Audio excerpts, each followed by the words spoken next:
Hello दोस्तों, नमस्ते प्रणाम। हम किरण शर्मा। हम मंजू शर्मा अपना चैनल पर सबके स्वागत करे छी। नमस्ते प्रणाम सब दीदी भाई के प्रणाम, सब यूट्यूब फैमिली के प्रणाम, जते चाची माई दाई सुनबे सबके प्रणाम करे छी।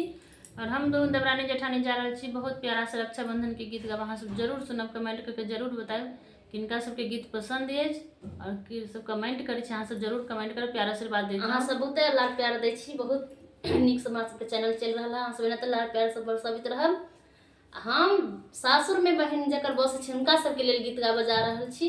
अहाँ सब जरूर से जरूर कमेंट करब, जरूर सुनब। आ जिनका सबके बहन सासुर में अछि सब भाई से हाथ जोड़ के प्रणाम करे छी। अपना अपना बहन ला जरूर जेबे आ सब कोई अपना अपना बहन के राखी के मान बढ़ावित रहबे, एहना लाड प्यार बरसावित रहबे, याद करते रहबे। जब तक रहबे तब तक दोनों भाई बहन के कभी प्यार नहीं। रक्षाबंधन के दिन जरूर बहन के याद करबे। और दिन नहीं करबे तो नहीं करबे, और दिन अहाँ सब कनिए के याद करब, लेकिन रक्षाबंधन दिन जरूर बहन के याद करबे।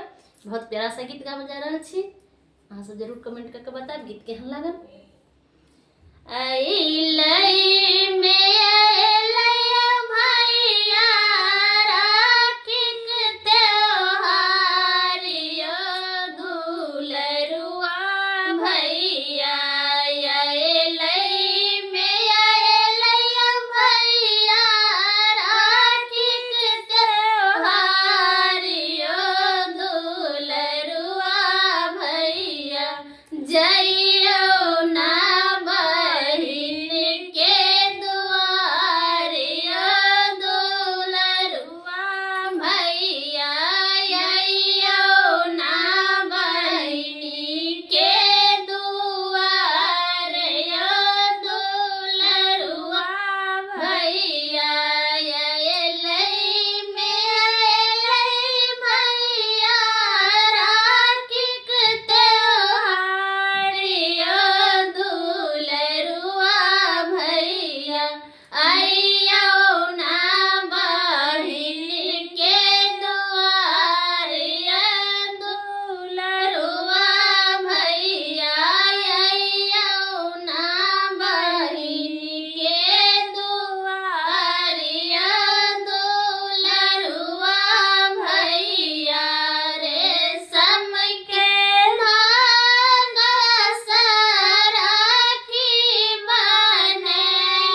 के